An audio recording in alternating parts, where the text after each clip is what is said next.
in the high and dry. Little bouncy? Well, I just wondered how deep it was. So we are gathered here today in remembrance of George Green, a homeboy who died in 1895 under horrific circumstances. And there's a memorial plaque here that we now want to commemorate with a few words. Red Leader, minister, is going to say a few words to us, and we will also pause to have a moment of remembrance for his life, the life of a child who probably never had a funeral of his own. So we're giving him that now.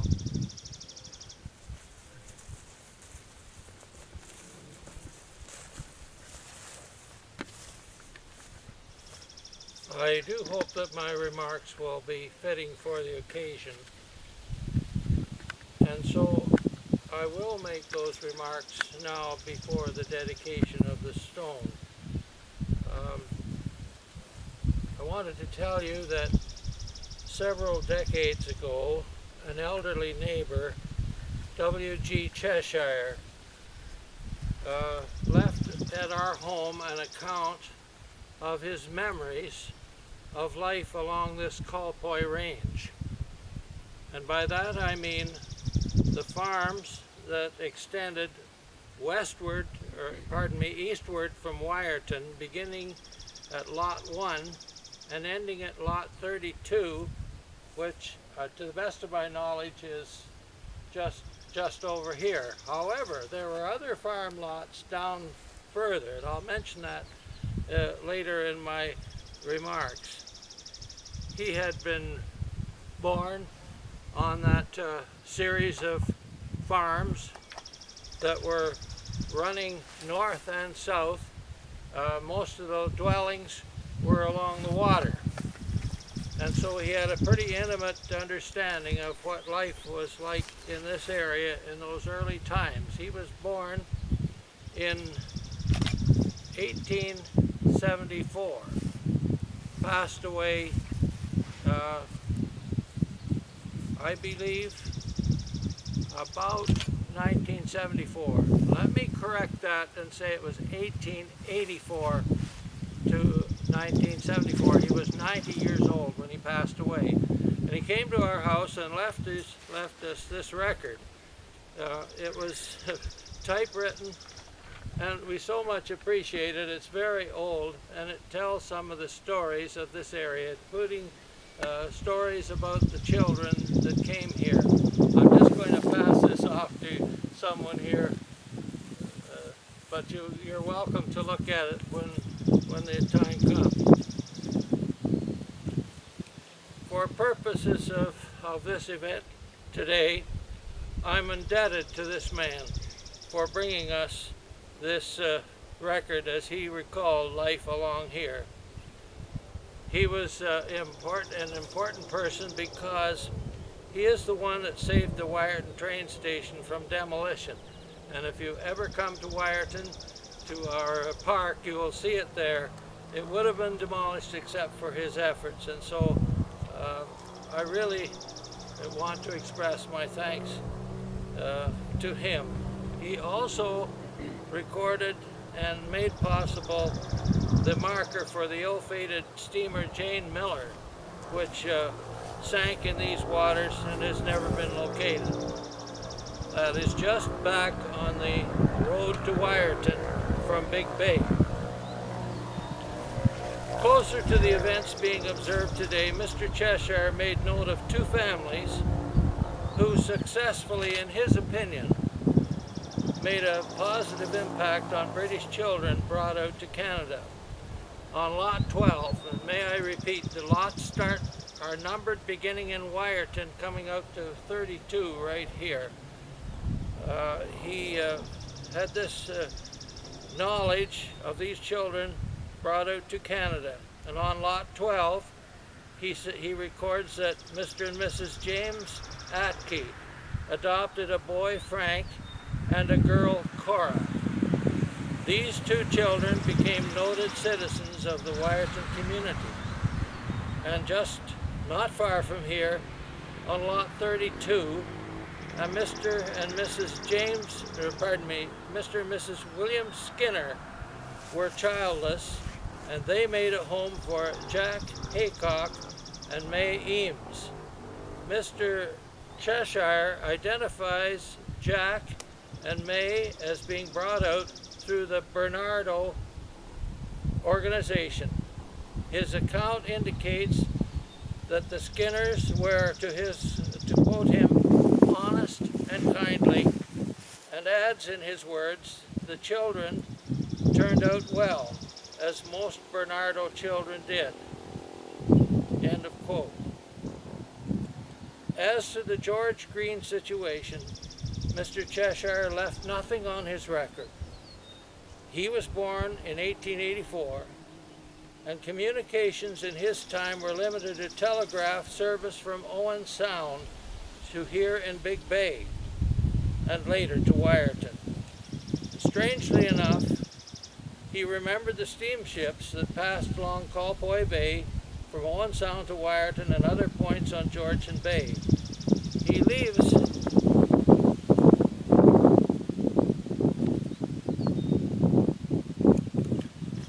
however, a favorable impression of the examples mentioned.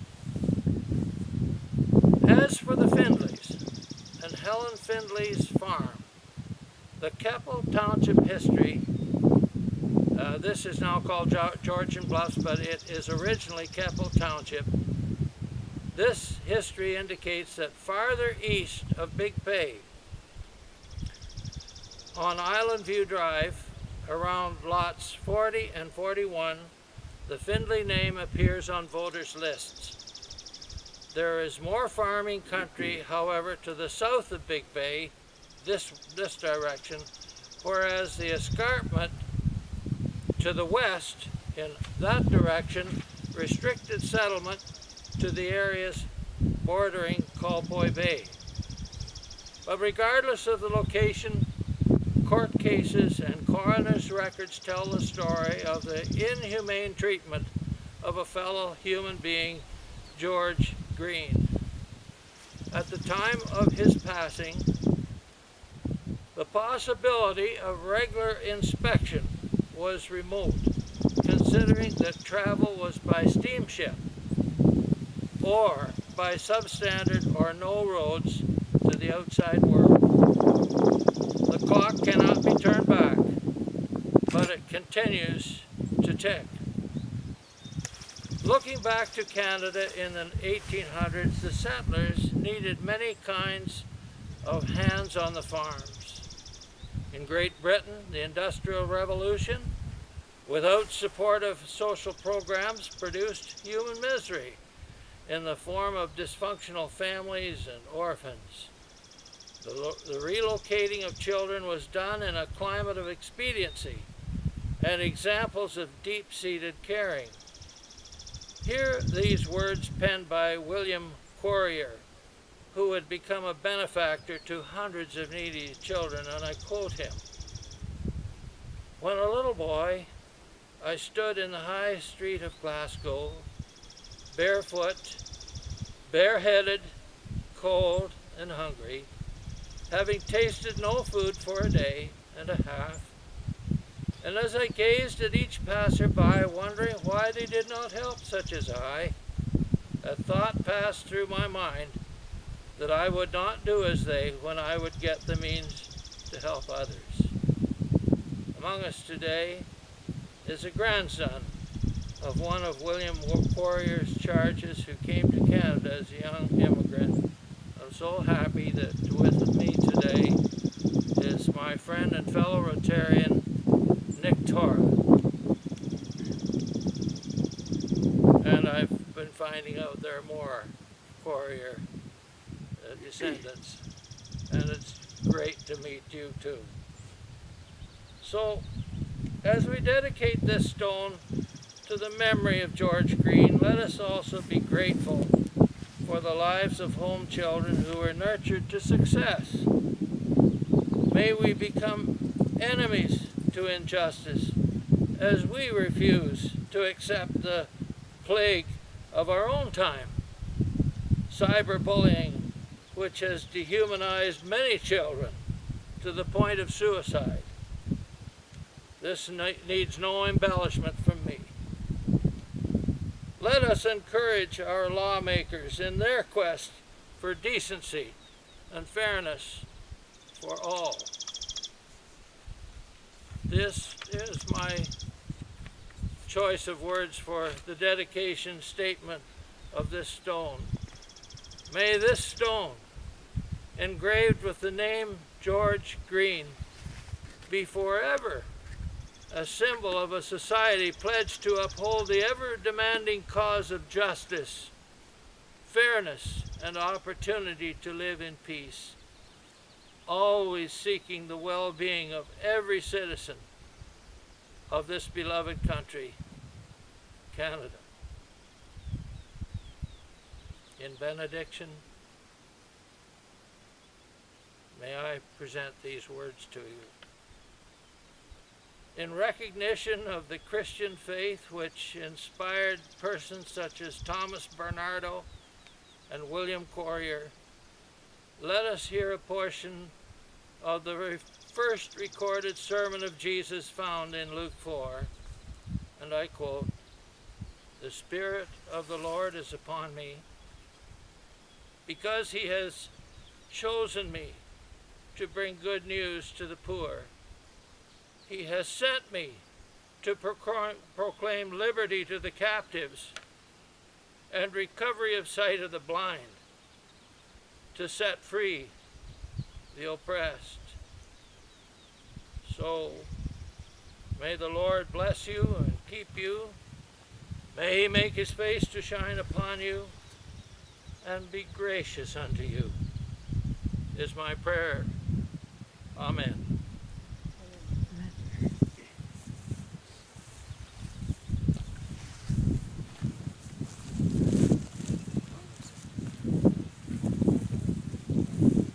Thanks everybody for coming today and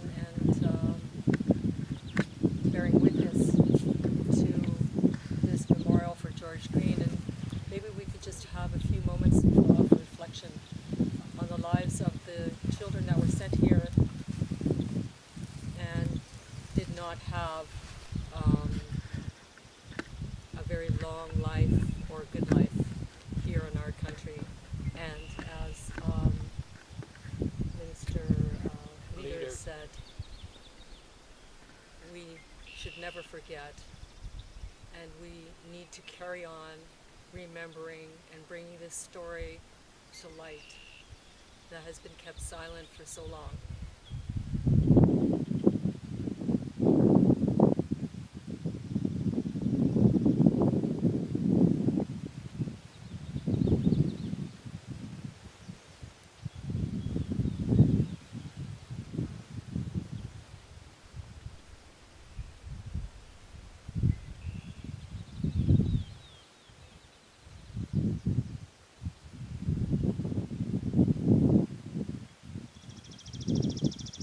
Thanks everybody, and appreciate that you came out, and thanks to Lori and Minister Leader for performing this ceremony for us, for performing the dedication.